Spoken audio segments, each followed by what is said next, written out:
Haleluya, puji nama Tuhan, salam sejahtera di dalam kasih kita, Tuhan Yesus Kristus. Salam jumpa lagi dalam Renungan 79, keluarga Jemaat GPDI El Shaddai Magelang. Tuhan berkati kita semua dimanapun kita berada. Mari terus alami pembaruan di dalam Tuhan setiap hari dengan merenungkan firman Tuhan menggunakan 365 hari yang mengubahkan hidup Anda. Puji nama Tuhan. Firman Tuhan pada saat ini saya beri tema fokus pada kemuliaan kekal. Kita sama-sama akan membaca di dalam 2 Korintus 4 ayat 16, 17 dan ayat 18. Demikian firman Tuhan. Sebab itu kami tidak tawar hati, tetapi meskipun manusia lahiria kami semakin merosot, namun manusia batinia kami dibaharui dari sehari ke sehari.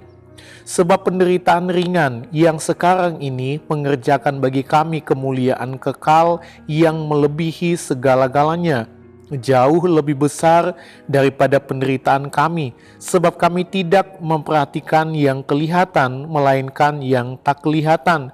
Karena yang kelihatan adalah sementara, sedangkan yang tak kelihatan adalah kekal. Puji nama Tuhan.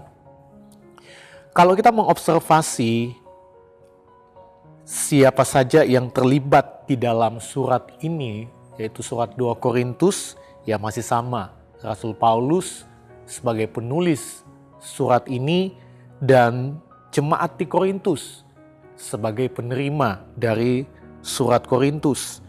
Nah, di dalam pasal ini Paulus berbicara tentang berbagai kesukaran yang ia dan rekan-rekannya alami dalam setiap pelayanan mereka.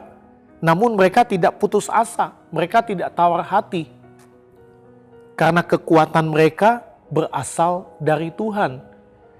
Dan di sini juga kita melihat melalui surat ini, Paulus menguatkan jemaat di tengah tantangan dan penderitaan yang sedang mereka alami. Dan mengajarkan kepada jemaat Tuhan untuk tetap fokus pada kemuliaan kekal bersama Tuhan Yesus.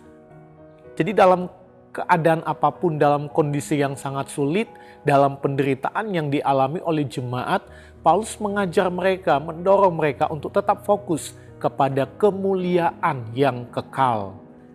Itu sebabnya dari tema firman Tuhan, fokus pada kemuliaan kekal.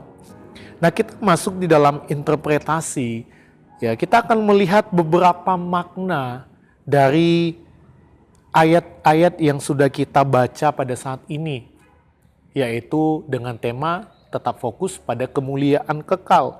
Yang pertama, orang yang fokusnya pada kemuliaan kekal tidak akan tawar hati. Di ayat 16 bagian A, dikatakan sebab itu kami tidak tawar hati, tetapi meskipun manusia lahiria kami semakin merosot. Tidak tawar hati menunjukkan keteguhan dan keberanian. Jadi kita bisa melihat di sini ada iman yang tidak menjadi lemah, ada iman yang meskipun dalam situasi sulit, dalam keadaan menderita, tidak menjadi lemah, tidak menyerah, tidak tawar hati, tidak marah sama Tuhan, tidak bersungut-sungut. Itu pengertian dari tidak tawar hati. Jadi melalui surat ini Paulus mengingatkan bukan hanya kepada jemaat yang ada di Korintus, tetapi bagi kita gereja Tuhan yang hidup sekarang ini, yang kita tahu bahwa kita ada di dalam dunia yang penuh dengan gejolak. Dan meskipun tubuh jasmani kita mengalami kemerosotan, ya. Artinya ya kemerosotan di sini akibat usia, ya tentu secara fisik tidak kuat seperti waktu kita masih muda. Ya, ada banyak orang-orang yang kita kunjungi, yang kita besuk karena mereka memang ada di lanjut usia dan dalam keterbatasan tidak bisa lagi hadir dalam ibadah di gereja. Atau penyakit. Atau juga penderitaan yang kita alami sebagai pengikut Kristus. Misalnya ada orang-orang yang menderita karena teraniaya. Karena sebagai pengikut Kristus yang hidup oleh karena salib Kristus, yang mempertahankan iman mereka.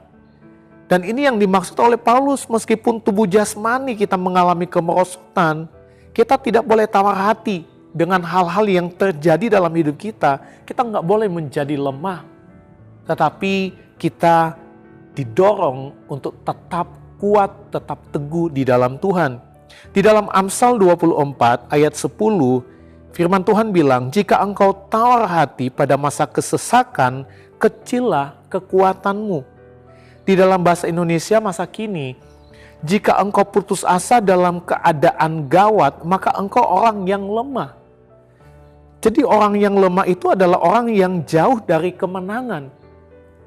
Dan bagaimana kita disebut sebagai lebih dari pemenang kalau kita adalah orang-orang yang lemah, yang cepat tawar hati, yang cepat berputus asa, yang cepat menyerah dengan setiap keadaan situasi yang kita alami. Padahal firman Allah mendorong untuk kita tetap teguh dalam iman, dalam kondisi apapun yang kita alami. Karena kita adalah orang-orang yang pasti akan mengalami kemenangan kalau kita tidak menjadi lemah.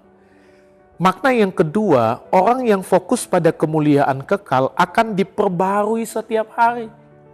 Di dalam bagian B dari ayat 16 ini dikatakan, namun manusia batinia kami dibaharui dari sehari ke sehari. Manusia batinia ini mengacu pada roh atau kehidupan rohani yang terus diperbarui oleh kuasa Allah setiap hari. Dan ini menjadi kerinduan dan doa kita di hari-hari ini. Jemaat GBD LCD Magelang, kita sedang dalam tema besar kita yaitu Renew. Bagaimana kita mengalami pembaruan, diperbaharui setiap hari dalam hal apapun, terlebih dalam kehidupan rohani kita di dalam Tuhan. Karena yang menentukan hidup kekal bersama Tuhan itu bukan keadaan fisik yang kuat. Karena kita sehat, kita kuat, kita tidak mengalami penderitaan, dan itu yang menentukan kehidupan kekal.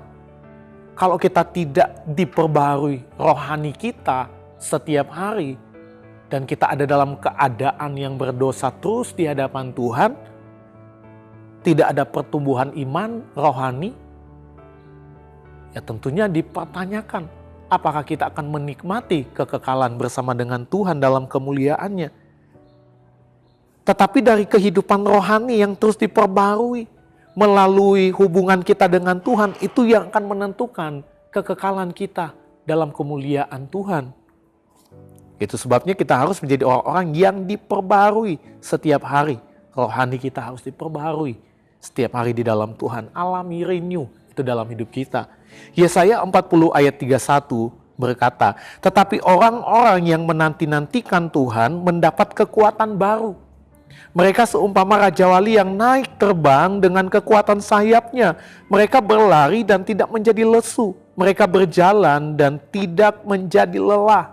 Orang-orang yang menanti-nantikan Tuhan. Orang-orang yang terus diperbarui karena mereka memiliki kerinduan dan tetap fokus pada kemuliaan kekal. Sekalipun dalam keadaan sulit yang mereka hadapi, firman Allah katakan mereka seumpama Raja Wali yang naik terbang dengan kekuatan sayapnya.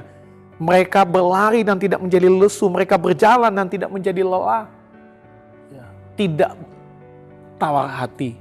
Tidak bersungut-sungut. Karena fokus adalah kemuliaan kekal. Nah yang ketiga, makna yang ketiga, kesulitan hidup tidak sebanding dengan kemuliaan kekal bersama Tuhan. Di dalam ayat 17 dikatakan, sebab penderitaan ringan yang sekarang ini mengerjakan bagi kami kemuliaan kekal yang melebihi segala-galanya, jauh lebih besar daripada penderitaan kami. Paulus menyebut penderitaan yang kita alami di dunia ini hanya sesuatu yang ringan dan sementara jika dibandingkan dengan kemuliaan kekal yang akan kita terima di sorga. Segala kesulitan yang kita alami di dunia ini tidak sebanding dengan sukacita yang akan kita terima di masa depan bersama dengan Allah, yaitu dalam kemuliaannya. Jadi penderitaan di dalam dunia ini itu hanya sesuatu yang ringan. Sebab firman Tuhan juga katakan itu nggak akan pernah melebihi kekuatan kita.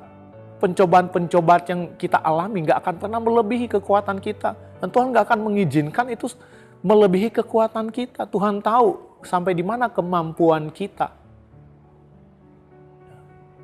Tapi terkadang kita yang lebih dulu menyerah, tawar hati, bersungut-sungut. Tetapi orang yang fokus kepada kemuliaan kekal, tentunya bagi dia setiap penderitaan dalam dunia ini tidak akan sebanding dengan kemuliaan yang akan kita terima nanti. Di dalam Roma 8 ayat 18 dikatakan, sebab aku yakin bahwa penderitaan zaman sekarang ini tidak dapat dibandingkan dengan kemuliaan yang akan dinyatakan kepada kita. Kemuliaan kekal yang mengacu pada hadiah yang akan kita terima oleh orang percaya di sorga yang sifatnya abadi dan jauh lebih besar dari penderitaan di dunia ini. Jadi nggak sebanding dengan kemuliaan yang sedang menanti kita. Yang keempat, penderitaan hidup itu hanya sementara, tetapi kesukaan dalam Kristus Yesus bersifat kekal. Ayat 18 saya baca dalam salinan firman Allah yang hidup. Jadi kami tidak memperhatikan apa yang kami lihat sekarang, yaitu segala kesulitan sekeliling kami. Tetapi kami mengharapkan kesukaan di sorga yang belum kami lihat. Kesulitan-kesulitan akan segera berlalu, tetapi kesukaan yang akan datang kekal untuk selama-lamanya. Penderitaan hidup itu hanya sementara, tidak akan selamanya, itu akan berlalu.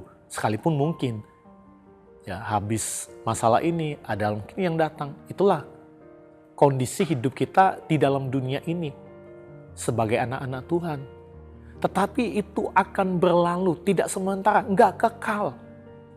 Karena di dalam kemuliaan Tuhan tidak ada lagi penderitaan. Dalam kemuliaan kekal kita hanya menikmati kesukaan yang kekal dalam Kristus Yesus. Itu sebabnya inilah yang Paulus ingin sampaikan. Satu pesan yang sangat penting. Menjadi orang-orang percaya yang tetap fokus pada kemuliaan kekal. Nah, kita lihat aplikasi penerapan apa di dalam hidup kita. Ada dua. Yang pertama, menjaga hati dan pikiran tetap fokus pada kemuliaan kekal bersama Tuhan. Jaga hati. Karena hati ini adalah sumber kehidupan. Kita jaga hati. Ada banyak orang yang cepat tawar hati. Yang berarti kita harus jaga hati kita. Jangan sampai hati kita itu diporak-poranda oleh iblis. Jangan sampai intimidasi dunia ini melemahkan kita. Jaga hati. Ada anak-anak Tuhan yang mungkin mengalami penderitaan karena Kristus Yesus diperlakukan tidak adil. Jaga hati. Untuk kita tetap sabar dalam menghadapi itu semua. Karena kita adalah orang-orang yang fokus bukan kepada dunia ini untuk kehidupan yang sementara ini, tapi kepada kemuliaan kekal bersama dengan Tuhan. Yang terakhir, menjaga hubungan yang baik dengan Tuhan melalui kehidupan yang diperbaharui setiap hari. Pembaharuan itu terjadi melalui kita membaca, merenungkan dan melakukan firman Tuhan setiap hari. Itu sebabnya kita jaga hubungan kita tetap baik dengan Tuhan. Melalui apa? Kehidupan yang terus setiap hari diperbaharui. Dan pembaruan itu terjadi dalam hidup kita melalui kita membaca, merenungkan, dan melakukan firman Allah. Kita hidup di dalam doa. Kita hidup dalam persekutuan dengan Tuhan. Setia beribadah. Itu yang Tuhan mau di dalam hidup kita. Supaya kita menjadi orang-orang yang tidak tawar hati. Sekali lagi, kita adalah orang-orang yang fokus hanya kepada kemuliaan kekal. Tuhan Yesus memberkati kita semua. Terima kasih Bapak Ibu, Saudara-saudari yang telah mengikuti Renungan 79. Kiranya setiap renungan yang sudah kita dengar dapat menjadi berkat bagi kita semua. Dan bagi Bapak Ibu Saudara-saudari yang ingin didoakan untuk pokok doa tertentu, mau menceritakan kesaksian baik mujizat kesembuhan, pemulihan masalah keluarga, dan lain-lain, dapat disalurkan melalui chat dalam WhatsApp di 081327420088. Tuhan Yesus memberkati kita semua. Mari kita berdoa. Segala pujian syukur hanya bagi Tuhan Yesus di tempat yang maha tinggi. Terima kasih buat kebenaran firman Tuhan yang boleh datang dalam hidup kami. Ajar kami Tuhan untuk bukan hanya menjadi pendengar, tapi kami merenungkan dan melakukan setiap kebenaran firman Tuhan. Kami percaya kami adalah orang-orang yang sedang fokus kepada kemuliaan kekal. Itu sebabnya dalam menghadapi kesulitan hidup, apapun itu ya Tuhan, kami tidak mau tawar hati, tapi kami mau tetap kuat karena di dalam Engkau ada kemenangan. Terima kasih Tuhan. Terima kasih Bapak yang baik, berkati seluruh jemaat Tuhan GPD El Shaddai Magelang, dimanapun mereka berada, mereka selalu dalam penyertaan dan perlindungan Tuhan. Terima kasih buat firman-Mu Tuhan. Kiranya keluarga jemaat GPDI El Shaddai Magelang menerima segala hikmat dan pengertian yang benar untuk mengetahui kehendak Tuhan dengan sempurna, sehingga hidup kami layak di hadapannya serta berkenan kepadanya dalam segala hal. Di dalam nama Tuhan Yesus Kristus kami berdoa. Haleluya. Amin.